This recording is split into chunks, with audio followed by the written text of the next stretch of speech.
Bonjour. Alors, carte Capacitos numéro 23, une carte émotionnelle, qui dit « Pardonner ». Je vous avais promis que la semaine dernière, je vous parlerai du pardon. Pardonner, c'est se libérer de la haine en un instant. Un instant. L'instant T. L'instant où vous décidez de pardonner. Alors c'est une phrase qui est un des moments, un moment fort, important des dernières conférences que je donne sur pas mal de choses, sur la loi d'attraction, etc. Et sur cet état d'esprit qu'il faut avoir pour passer une bonne vie, pour vivre une bonne vie. Ce moment du pardon.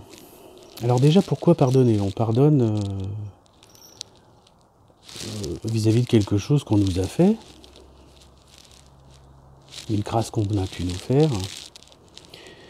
Et avant de pardonner, on est dans cet état où on se dit, non, je ne pardonne pas, je ne pardonnerai jamais. Il y a plein de gens qui disent ça, je ne pardonnerai jamais. Jamais de leur vie. Ils vont rester à partir du moment où ils ont décidé, de ne jamais pardonner jusqu'à leur mort, dans un état de non-pardon.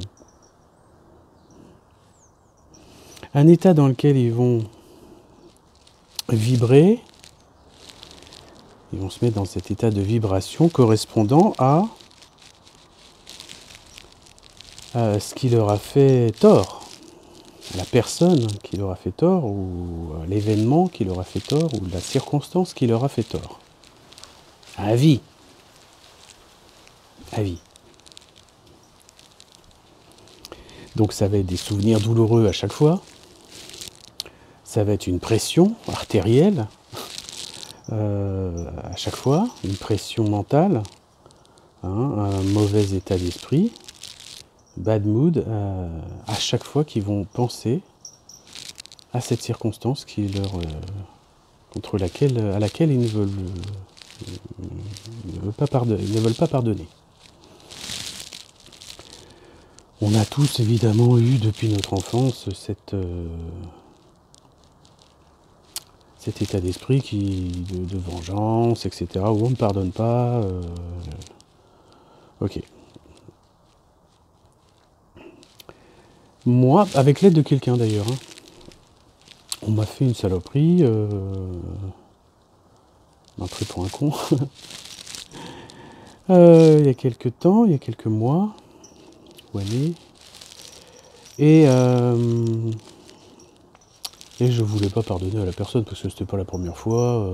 Enfin, c'est bon, tu vas te calmer, quoi. Donc, bof.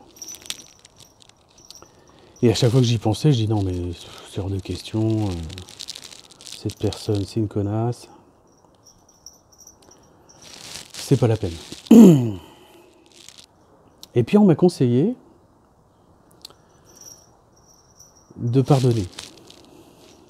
Et j'ai dit, essaye. On m'a dit, essaye, pardonne, juste comme ça pour voir. Et ce qui est assez magique, c'est que... Alors j'ai pris effectivement la décision de pardonner. Et à l'instant même où j'ai pris cette décision, sincère, évidemment il faut que ce soit sincère, j'ai été somme toute libéré, complètement libéré, comme le chat que je suis en train de libérer là, qui s'est emmêlé dans la table avec sa corde. J'ai été libéré instantanément de toute cette pression négative que j'avais avant. Instantanément. Mentalement. Parce que je me dis, c'est cool, efface tout, c'est pas grave, rien n'est grave, jamais. Mentalement. Émotionnellement, je me sentais, waouh, grandi. J'étais passé en mode, Jesus, Bouddha, Gandhi, tout ce que tu veux. Et physiquement aussi. Comme une sorte, et là c'est là qu'on le ressent, on va dire, le plus, c'est que j'ai ressenti dans le dos, dans l'espèce de de pression physique que j'avais avant, bah c'est complètement waouh, relâché. En moins d'une seconde. Quand je dis un instant, c'est au millionième de seconde où vous prenez cette décision. Et après, le quatrième corps, spirituellement, tu dis waouh, c'est quand même un truc sympa le pardon. Il faut le dire aux gens. Il faut faire des vidéos sur le pardon. Il faut indiquer aux gens qu'il faut qu'ils pardonnent. Ils s'en sortiront grandis. Grandis sur les 4 plans. Le plan physique, le plan émotionnel, le plan mental et le plan spirituel. Le pardon, c'est fort. Hein. Et c'est fort et c'est pas un traitement de longue haleine. Contrairement à la haine, à la vengeance, qui est un plat qui se mange froid et qui se mange longtemps. Le pardon, c'est instantané. Et ça donne une force. Alors, puissance sur le temps, vous voyez, le mode infini que ça procure. C'est juste magique, quoi. Alors, c'est pas pour autant qu'on doit vous prendre pour un con à l'infini, etc. Mais vous pouvez créer dans votre vie, tout en, on va dire, pratiquant le pardon, qui n'a rien de judéo-chrétien, de religieux, de blabla, hein, ça, on s'en fout. Ça, les religions, j'en parlerai, c'est des règles qui ont été imposées par des gens qui voulaient le pouvoir, point final.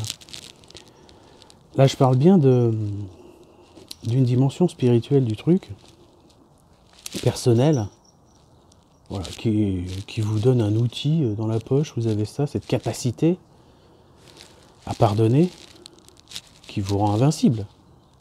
Invincible. Plus rien ne peut vous atteindre. Vous pardonnez. Et comme je dis, attention, c'est pas pour autant que on doit tout tolérer. Hors de question de tolérer. De tolérer n'importe quoi, n'importe qui, n'importe quand, et n'importe quel système. On peut très bien lutter en ignorant. La loi d'attraction dit qu'on attire dans sa vie ce à quoi on apporte de l'importance, qu'on en soit conscient ou non, et que ce soit positif ou négatif. Mais l'inverse est vrai, c'est-à-dire ce à quoi on n'apporte plus aucune espèce d'importance, on le rejette de sa vie, on l'extrait de sa vie. Ça n'existe plus. C'est important ça. On ne se prend plus la tête avec des trucs, ça disparaît de votre vie. Vous avez des problèmes avec quelqu'un, vous l'avez pardonné, ok, mais si vous ne voulez plus le voir, vous ne le voyez plus, ça disparaît de votre vie. Et c'est encore mieux. Hein, ignorer, on dit que c'est la pire des choses pour quelqu'un. Ignorer quelqu'un, vaut mieux l'ignorer plutôt que de se battre contre lui. Vous l'ignorez, ça disparaît de votre vie. Et ça marche. Il n'y a plus rien. C'est parti, c'est fini. Salut, au revoir. C'était ton ancienne vie. Il faut avoir cette force, effectivement, de dire non, mais cette personne, c'est hors de question quand je continue à la fréquenter. Hein, parce que toi, tu dis, tu progresses, etc. Et la personne en face, non, elle régresse ou elle stagne. On ne régresse pas dans sa vie, mais on stagne. Et stagner, c'est rester sur place. Alors que progresser, c'est avancer. Donc c'est prendre de la distance avec ce que vous ne voulez plus. Ayez ce courage de refuser, de continuer à fréquenter ou à vivre les événements, les circonstances que vous ne voulez plus. Vous ne voulez plus de tel ou tel, je prends un exemple, quelqu'un qui passe son temps à prendre des bitures et ça lui pose des soucis dans son boulot, par exemple, etc. Arrête de sortir avec des potes qui n'arrêtent pas de picoler. Enfin, déjà, c'est la base. Et même si tu vois plus ces potes-là, tu t'en fous. Enfin, je veux dire, c'est des cons qui parlent, qui pensent que, je sais pas, à des trucs que toi, tu n'as aucun intérêt à ça. Exemple, des gens qui adorent le foot et toi, tu détestes le foot. Et qui boit de la bière et toi, tu détestes la bière. Tu t'y es mis parce que blabla. Arrête. Tu vas pas te forcer. Tu vas trouver des gens qui auront des centres d'intérêt similaires aux tiens. Et il n'y a pas besoin de se déchirer la gueule pour passer une bonne soirée, comme on dit. Hein, cherchez sur internet la notion de THP. Pas le THC, mais le THP, c'est le tétrahydro. Papavéroline, c'est la molécule qui est responsable de la dépendance à l'alcool. Vous comprenez? Vous comprendrez pourquoi l'alcoolisme est une maladie. Et comment ça marche? Bon, j'ai étudié ça parce que là, on est dans le mode janvier, le dry January, le mois de janvier où ça devient la mode, là où on ne boit pas une goutte d'alcool, histoire de se remettre des fêtes de fin d'année dernière. C'est intéressant de voir ça. On comprend que c'est une molécule qui remplace qui se fixe sur les organes de génération de la dopamine, pas la molécule, mais l'hormone du bonheur, enfin, qui procure un sentiment de bonheur. Donc le fait de comprendre tout ça, c'est vrai que c'est le corps chimique, etc. Assez sympa de... Voilà, mais ce qu'il faut, c'est de s'en rendre compte. Ce qu'il faut, c'est étudier ça. Étudier, comprendre mentalement. C'est bien sûr par le mental que la sagesse apparaît, donc guidée par le spirituel, mais il faut l'influencer. Il faut l'influencer, ce mental, en étudiant, en écoutant, en regardant des vidéos de gens qui sont très sages. Par exemple. Vous voyez ce que je veux dire? Donc expérimentez ce pardon. Et arrêtez de vous mettre dans un personnage en disant « Ouais, mais cette personne, je la déteste. Cet acteur, je le déteste. Ah non, pas lui, non, non, hors de question. » Et tu joues un personnage, là. Tu te complais dans ton personnage que tu t'es créé en disant que toi, tu n'aimes pas telle personne. Je prends n'importe qui. Louis de Funès, je déteste, par exemple. Quelqu'un qui va dire ça. Mais pourquoi? Parce qu'il t'a énervé dans une scène, etc. Puis maintenant, à vie, enfin, il est mort, lui, de toute façon. Donc c'est jusqu'à la fin de ta vie, tu vas détester Louis de Funès. Je vois pas trop l'intérêt, bonhomme. Arrête. Arrête. Sois tolérant. Sois, voilà, ouvert. Pardonne. À Louis de Funès. Voilà. Regarde de manière neutre. Voilà. Ne te rends pas malade à chaque fois qu'il y a un film avec Louis de Funès. Et je prends des exemples, j'en ai 12 000. J'en ai 12 000 à vous citer. Ouais, la chicorée, c'est dégueulasse. Oh non, mais calme-toi. N'en prends pas, finalement. Mais l'odeur ne va pas te faire vomir. T'es pas malade non plus à ce moment-là. Hein? C'est pas du chou de Bruxelles. Bon, cet exemple aussi, le chou de Bruxelles. Non, à 10 mètres, je vomis. J'étais comme ça. Je te jure, ça va bien se passer. C'est du naturel. Voilà, soigne-toi. Pardonne au chou de Bruxelles. Pardonne à la chicorée, pardonne à Louis de Funès. Ou à Laurent Ruquier, ou à BFM TV même. Ouais.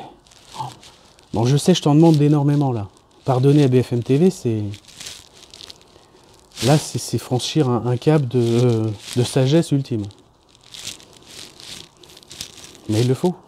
C'est pour ton bien. Bah oui, tu seras jamais plus fort que BFM TV, tout seul. Même en groupe, même en gilet jaune. Voilà, pardonne aux gilets jaunes aussi. Ouais. Pardonne au gouvernement. Pardonne aux Américains.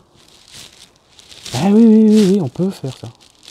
Tu peux te faire accompagner pour pardonner aux Américains. Mais c'est la loi de la sagesse. Voilà ce que j'en dis. Je te souhaite une bonne semaine par ce beau temps encore qu'il fait là, t'as vu? C'est encore super beau. Et je te dis à la semaine prochaine.